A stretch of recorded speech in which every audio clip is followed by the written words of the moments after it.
آپ کو پتا ہے کہ پاکستان تحریک انصاف پہ گزشتہ چند ماہ سے جو ریاستی کریک ڈاؤن ہو رہا ہے، جس کی وہ کمپلین کر رہے ہیں، وہ کہتے ہیں ہمارے کئی لوگ جو ہیں وہ غائب بھی ہوئے ہیں اور ہماری خواتین جیل میں ہیں، ہمارے لوگوں پہ دباؤ ڈال کے پارٹی کو تبدیل کرنے کے لیے ان پہ دباؤ ڈالا جا رہا ہے اور ہمیں ورکرز کنونشن نہیں کرنے دیے جا رہے ہیں. تو سر پی ٹی آئی سے جب اتنا لگاؤ ہے، اچھی بات ہے آپ کا، تو سر یہ آپ نے کتنی مرتبہ ان باتوں کی مذمت کی ہے یا ان چیزوں کے اوپر آواز اٹھائی ہے؟ چونکہ یہ تو پی ٹی آئی کا ہر کارکن آپ سے سوال کر رہا ہے. دیکھیے مجھے آپ صرف 2 منٹ دے دیجیے پلیز، کیونکہ یہ سوال بڑا اہم ہے تو میں اس کا جواب دینا چاہتا ہوں.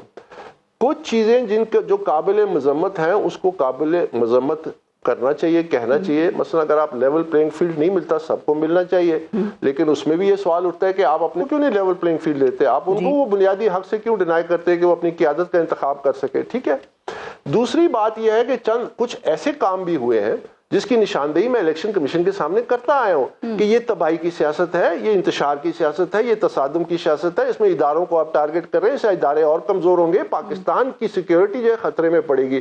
اس عمل میں پچھلے کئی سالوں میں بلوے ہوئے ہیں، جوڈیشل کمپلیکس پہ حملہ ہوا ہے، پارلیمنٹ، سپریم کورٹ اور پولیس کے زمان پارٹ میں جو 55 زخمی ہو گئے وغیرہ، آج تک ایک شخص کو سزا نہیں ہوئی. میں یہ کہتا ہوں کہ کوئی بھی اسٹیٹ جس میں ریٹ آف دا اسٹیٹ نہ ہو، کیا امریکہ میں مارشل لا ہے کہ وہ ایک ایک شخص کو جو کیپٹل ہل پہ حملہ کیا اس کو پکڑ کے 20 سال 10 سال 15 سال قید دے رہے ہیں؟ کیا برطانیہ میں مارشل لا ہے؟ کیا فرانس میں مارشل لا ہے کہ آدھا گھنٹہ وکیلوں کو دے رہے ہیں جنہوں نے بلوے کیا؟ کیا پاکستان میں ایک شخص کو سزا ابھی تک کیوں نہیں ملی؟ ٹھیک ہے، اسی وجہ سے کہ یہاں پہ ریٹ آف دا اسٹیٹ نہیں ہے. تو یہاں میں یہ کہتا ہوں جو لوگ اس میں انوالو تھے بلووں میں، جنہوں نے یہ سول یہ ایسی انتشار،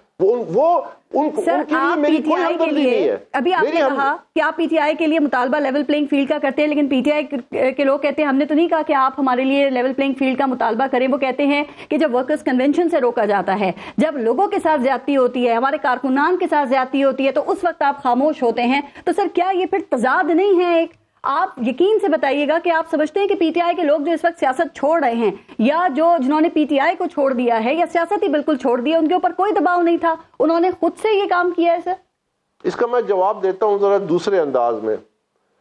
2 باتیں ہیں. 3.5 سال پی ٹی آئی کی حکومت تھی.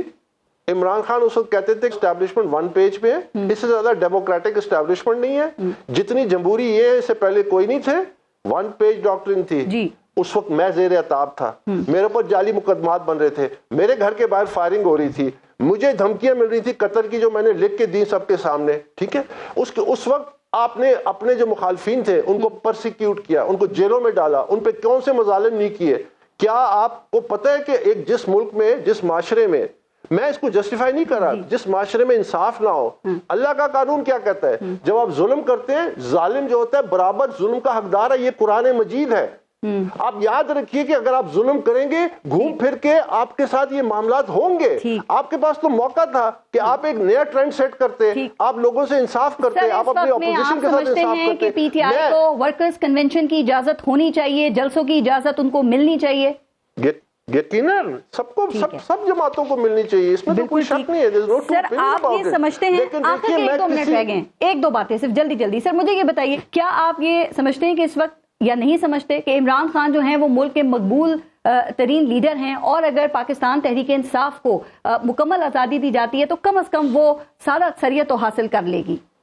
دیکھیے یہ میں تھوڑا سا مجھے دکھ ہوتا ہے کہ جب ایسا سوال کیا جاتا ہے. 1986 میں محترمہ بے نظیر بھٹو صاحبہ پاکستان واپس آئیں، ایگزائل تھے. ان کے والد صاحب کو پھانسی دی جا چکی تھی، اور جو ہمدردی تھی وہ تمام کی تمام ان کے ساتھ تھی. جب وہ لاہور انہوں نے لینڈ کیا تو جو ان کا جلوس تھا اس کا ایک سرا داتا دربار میں تھا، دوسری اس کی دم شاید ایئرپورٹ تک آ رہی تھی. جب وہ پنڈی آئیں، اتنا بڑا جلوس پنڈی کی تاریخ میں کم از کم بہت کم ہوئے ہوں گے جتنا محترمہ کے لیے دنیا امڈ آئی. اس کے بعد جو الیکشن ہوئے 1988 کے، ان کو سمپل میجورٹی نہیں ملی. ایک دوسری بات، ونسٹن چرچل نے برطانیہ کو 2nd ورلڈ وار جتائی، نازی جرمنی سے بچایا جو پوری دنیا کو تباہ کر رہا تھا، جو بالکل آن دا ورج آف وہ برطانیہ کو لینے کے چکر میں تھا. ٹھیک ہے. اس نے اپنے ملک کو اتنی بڑی جنگ میں فتح دلوائی، اگلے الیکشن میں وہ ہار گیا. آپ موقع یہ عوام کو دیں، آپ یہ موقع، آپ فیصلہ کیوں کرتی ہیں؟ میں فیصلہ نہیں کرتی، میں نے آپ سے سوال کیا اور اس سوال پہ آپ کا جواب مانگا، اور آپ کے جواب سے مجھے یہ تاثر لگا کہ وہ الیکشن نہیں جیت سکتے. نہیں، ہرگز نہیں. میں یہ کہہ رہا ہوں کہ آپ جو ہماری ذمہ داری ہے، ہماری ذمہ داری جو ہے وہ یہ ہے کہ level playing field who, transparent elections who, may the best person win. بس ہم نے اس کے عوام میں آگاہی پیدا کرنے کی جمہوریت ہے کیا. اب یہ جو میں نے کیا ہے، آپ کے خیال میں ایک بڑی کنٹریبیوشن نہیں ہے کہ پہلے لوگ انٹرا پارٹی الیکشن کو جانتے نہیں تھے، ان کے سامنے ایک چیز آگئی، بھئی ایک انٹرا پارٹی الیکشن بھی کوئی چیز ہوتی ہے، سیاسی جماعتوں میں الیکشن کی ضرورت ہے، اسے کیا یہ بڑی کنٹریبیوشن نہیں ہے ڈیموکریسی کے لیے؟ اچھا سر، ایک آخری سوال. میرا اور آپ کی ذمہ داری ہے. ٹھیک، آپ اپنی ذمہ داریاں پوری کر رہے ہیں اور یقیناً ہم اپنی ذمہ داریاں پوری کر رہے ہیں، اور وہ بھی پوری ایمانداری کے ساتھ. مجھے آخری بات یہ بتا دیجیے، آپ عمران خان کو بہت پرانا جانتے ہیں، آپ سمجھتے ہیں کہ اگر ان کو کوئی ڈیل کی آفر ہوتی ہے تو کیا وہ ڈیل قبول کریں گے، اس آفر کو قبول کریں گے؟ چونکہ انہوں نے کہا کہ بتا دو جا کے عوام کو کہ آپ کا کپتان ڈٹا ہوا ہے، نہ وہ ملک سے باہر جائے گا اور نہ ہی کوئی ڈیل ایکسیپٹ کرے گا. دیکھیے، یہ تو کیا سرائی میں آئے گی اگر میں اس پہ کوئی کامنٹ کروں، کیونکہ مجھے اس وقت اندر کے جو حالات ہیں، اس وقت تو بے نامی پریس کانفرنسز کی طرف سے.